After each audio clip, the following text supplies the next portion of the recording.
Hi everyone, I'm Jasmine, and you're listening to Faithfully Uncool, my little corner of the internet where I talk about Christianity, spirituality, and life.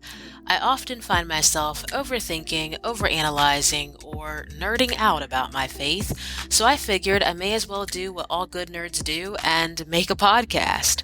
No matter where you are on your spiritual journey, I'm happy you're here and hope you learn something new for the road.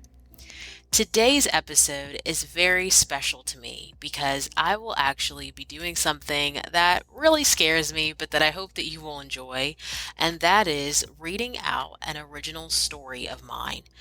For people who know me, they know that I grew up writing. I loved writing. I feel like writing is my first love.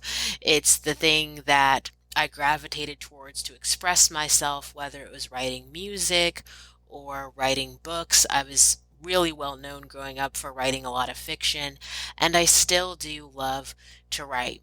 While I love being able to have this platform of having a voice and sharing my thoughts with you all, I have always loved to write.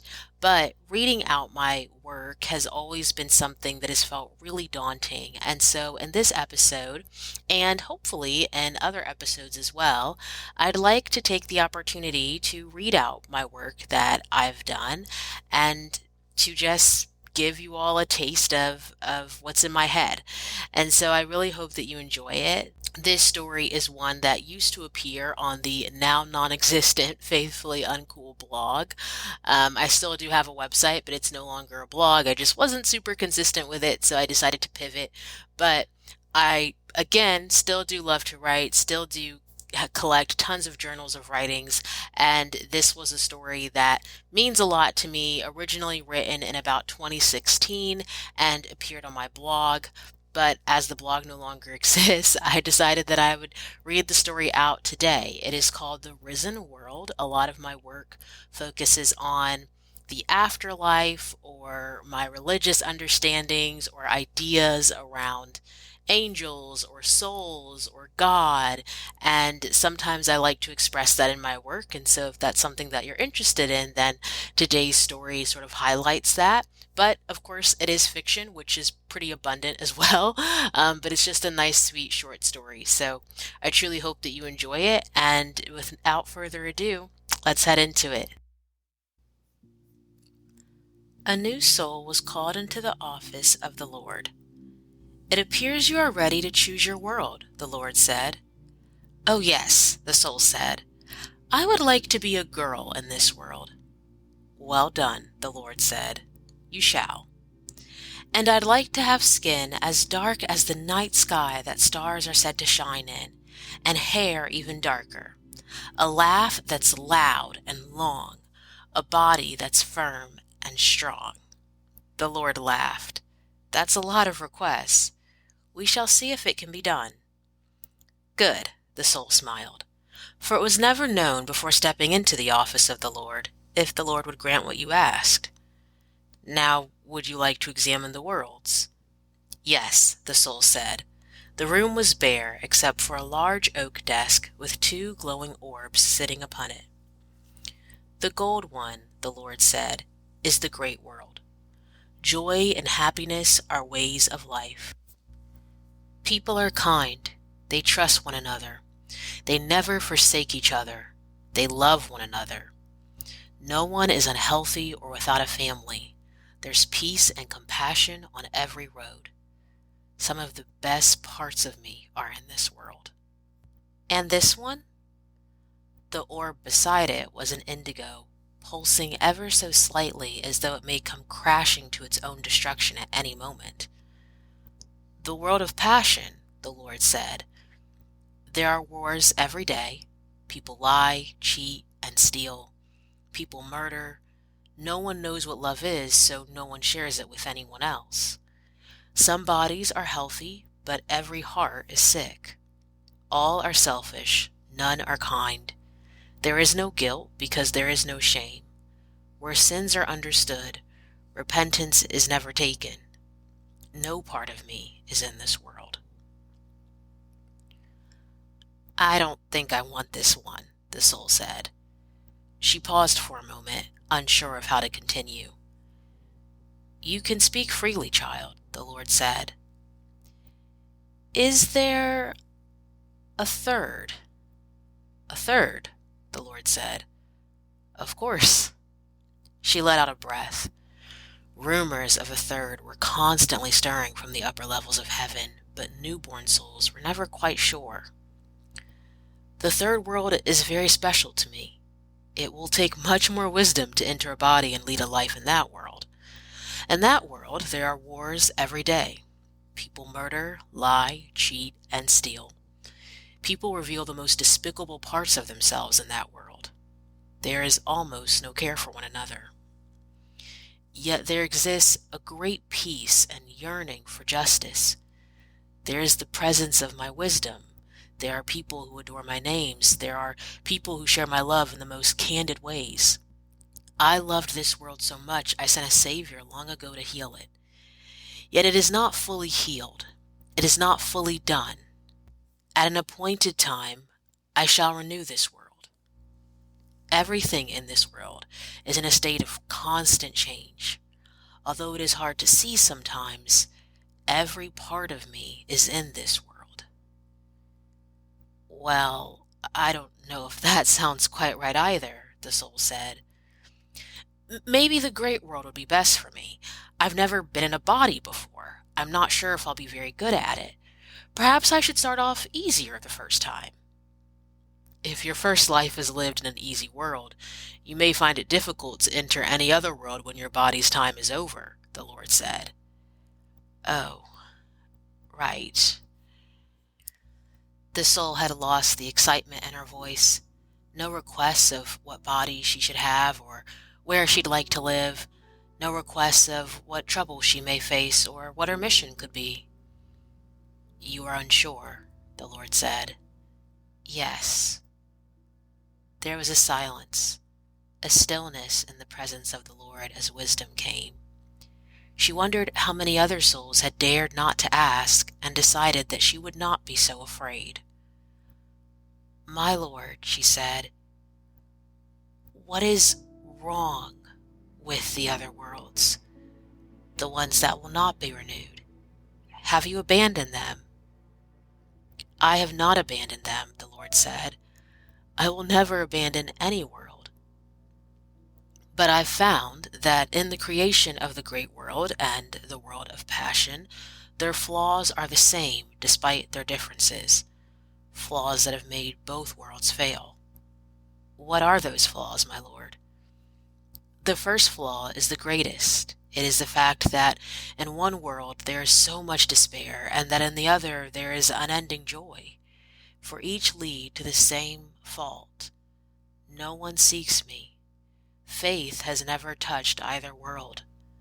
The second flaw is a result of the first. In both worlds, due to endless joy or desperation, nothing has ever grown. They were at the peak of their existence at the moment of their creation. Time has stood still. They have nothing to renew, for they have never grown old. Then I suppose I should choose the third one, the soul said. As you wish, the Lord said. But what does it mean to grow? Will it hurt? Only for a time. But with me, you will always be ready. How do I know if I'm ready to enter this world at all? Because you've sought the flaws of the others. And if I fail in this third world, my Lord, you may try again. And if I succeed, then we have become great friends, for my greatest companions are only made in this world.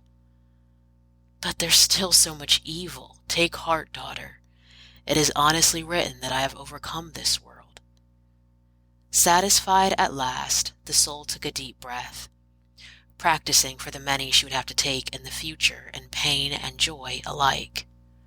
A third glowing orb appeared on the desk, blue, the rumored color of the sky in the third world. As the Lord said, it was constantly changing. Light blue in some parts, pink or purple, orange in others, an entire kaleidoscope of movement. She could only imagine what it would look like with human eyes. Does it hurt to be born, my Lord? The Lord laughed. I promise you won't even remember. Then I'm ready to go. She stepped forward, but stopped short of placing her hand on the blue orb. My lord, you never told me what this world is called.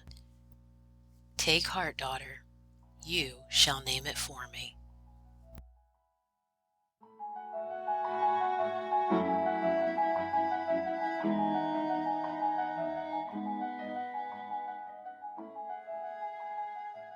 All right, everyone. Thank you so much for listening. That was The Risen World. If you don't mind spending a little bit more time with me, I usually do these at the beginning of the episode, but because I was so eager to get into my story, I decided to do it at the end. And these are just quick life updates. I celebrated my 1 year anniversary with my partner. At this point, it's been 2 months. Well, maybe 1 month ago, because it was October 30th, and then we've just finished November, and we are now in December. It is December 1st, so happy December to everyone, and Merry Christmas to all those celebrating. I am super hyped. This is my favorite time of year. I love Christmas. I'm super into Christmas. I have my Christmas tree up. It's mega cute. It's like 4.5 inches. Okay, so editing Jasmine popping in to say that my Christmas tree is not 4.5 inches, it is 4.5 feet. Okay, all right, back at the ranch, returning to your normally scheduled program. I've been at Target buying all of the things. I asked a really nice lady at Target if she would help me buy, like, not buy, oh my gosh, help me find bells because I'm just really into decorating and getting the house Christmas ready or my apartment Christmas ready. I just have a lot of fun with it and I'm super into it. So, yes, if you are also obsessed with all things Christmas and going to your local Target, which I affectionately call heaven, not in a blasphemous way, but in the most affectionate way that someone who spends all their time and money there should refer to it as, then I'm with you. If that's you, I got you. I see you. We are soul sisters, brethren, siblings, whatever. I got you. I see you. But aside from Christmas, I celebrated 1 year with my partner, which is really awesome with my boyfriend. Um, Christmas decorations and gift wrapping have come in full swing, of course. And then I also did something really cool, and that's that I went to a Krav Maga martial arts class for the very first time, also with my amazing boyfriend. I was not quite that great. I feel like I was one of those people that is so new and so bad at an experience because you're new that it kind of forces the teacher to like slow down the class and go over things that probably everybody else in the class already knows, but you are the weakest link, and so the class gets tailored to the weakest link that day. But I went to Krav Maga. It's like an Israeli martial arts form if you're not familiar with it. I'm definitely not any kind of martial arts guru or someone who's experienced in it, but I really want to learn more about self-defense and just getting fit. So Krav Maga class I went, and it was a nice thing to do. It was super courageous and definitely out of my comfort zone. So if you're thinking about doing anything out of your comfort zone, I absolutely recommend doing self-defense classes. I think that's just a great skill for people to know. And that is that for life updates. Thank you so much if you are still tuning in for listening to my life updates. And thank you so much for listening to my story. I would love to know what you thought. I hope you truly enjoyed it, and I hope you have a beautiful day. And please don't forget to rate, review, and subscribe to this podcast if you'd like more. Go in peace.